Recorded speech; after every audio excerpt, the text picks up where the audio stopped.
Today, we will unveil a web of betrayal and deceit. European Union's covert support for Russia during the Ukrainian conflict.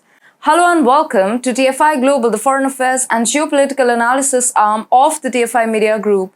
I'm your host Vedika. Let's begin with a video report. While it was commonly assumed that the West, led by the US, unambiguously supported Ukraine in its fight against Russian hegemony, new findings have turned this narrative on its head. Surprisingly, it appears that the European nations, which claim to be unified against Russia, were secretly assisting the exact country they appeared to resist. Prepare to be surprised.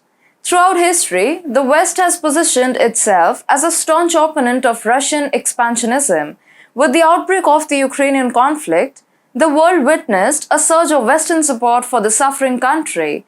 It was widely assumed that any struggle against Russia would serve as a rallying call for the West. European nations, eager to satisfy their ostensible overlords in the US, joined the chorus of support for Ukraine against Russia.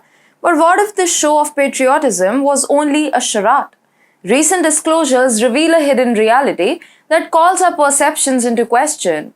Far from being Ukraine's staunch supporters, European governments were secretly assisting Russia all along. It has been revealed recently that over $1 billion in sanctioned EU exports inexplicably vanished en route to Russia's commercial partners. This mysterious flow of ghost trade is thought to have aided Vladimir Putin's wartime economy. Commodities destined for Central Asian countries were secretly redirected to Russia, circumventing export rules and raising questions about the European Union's involvement. The EU recognized several items as having possible military or intelligence use, making their covert transfer even more concerning. Public data analyzed by the Financial Times found that only about half of a $2 billion sample of controlled dual-use items shipped from the EU actually reached their stated destinations in Kazakhstan, Kyrgyzstan and Armenia. Where could it go?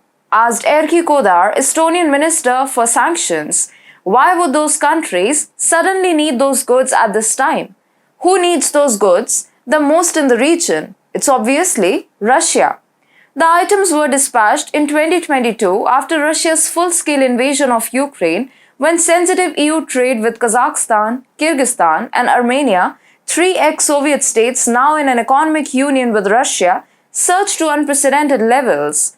In the face of these incriminating facts, the European Union is denying any involvement in Russia's backing. It's similar to someone being caught with drugs in their car and urgently claiming ignorance of the criminal cargo. The EU's attempt to separate itself from its own acts is hypocritical and calls into question the level of the engagement. Also, don't forget about France, a significant member of the European Union. They appear to have been caught red-handed in a covert liaison with Russia. According to reports, French company Thales supplied Catherine FC thermal imaging cameras to Russia throughout the conflict. They were then used to manufacture systems used to enhance the combat capabilities of modified Russian T-80, T-90, T-72 tanks and other military vehicles. These revelations shatter the idea of European solidarity against Russia, leaving the international community perplexed and questioning these nations' genuine motivations. This unanticipated change of events exemplifies the complicated and convoluted processes of global politics, in which loyalties and alliances can alter in unforeseen ways. As the dust settles, it is evident that the narrative of the West standing firm against Russian aggression is far from realistic. The European nations have played a double game with the US, leading us to wonder what their genuine allegiances are.